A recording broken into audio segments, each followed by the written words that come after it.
Hello everyone, আসসালামু আলাইকুম। আমি এখন আপনাদের দেখাবো ছোট ছোট আমড়ার আচার। আমি এখানে চুলায় একটা কড়াই বসিয়েছি। কড়াইটা যখন গরম হয়ে আসছে তখন দিয়ে দিলাম একটু পাঁচফোড়ন ভেজে নিয়েছি। এখন আমি পাঁচফোড়ন উঠিয়ে নিয়েছি, দিয়েছি সরিষার তেল, দিয়েছি সামান্য লবণ, দিয়েছি আস্ত গরম মশলা, দারুচিনি, এলাচফল, তেজপাতা, লবঙ্গ, গোলমরিচ। এখন হচ্ছে রসুন কুচি দিয়েছি, দিয়ে ভালো করে একটু ভেজে নিব। ভাজা হয়ে আসলে আমি দিয়ে দিব একটু শাহি জিরা, আস্ত শাহি জিরা এগুলো। এখন দিয়ে দিব আমড়াগুলো আমি আগে থেকে সিদ্ধ করে রেখেছিলাম একটু হালকা লবণ দিয়ে। এখন আমি ওই তেলে দিয়ে দিব, উল্টে পাল্টে দিব। একটু কালারের জন্য ইউজ করব হলুদের গুঁড়া।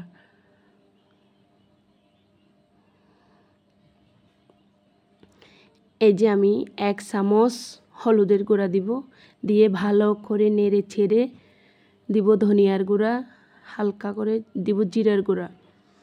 এবার ভালো করে মিশিয়ে নিব।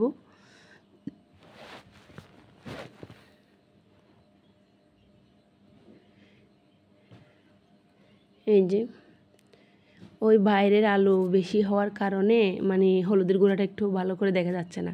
দিয়ে দিছি শুকনা চিলি ফ্লেক্স, এগুলো আরও ভাঙা করে দিয়েছিলাম, দিলাম একটু গরম মশলা।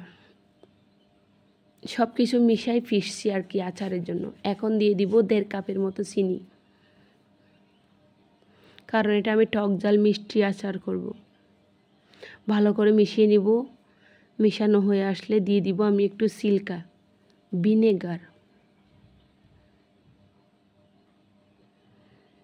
দিয়ে আমি ভালো করে নেড়ে ছেড়ে নিব।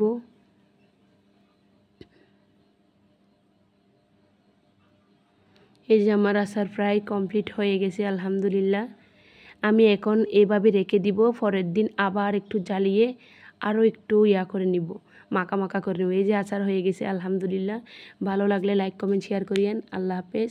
আপনারাও ঘরে ট্রাই করে দেখতে পারেন। আচারটা এত টেস্ট হয়েছে। আসসালামু আলাইকুম।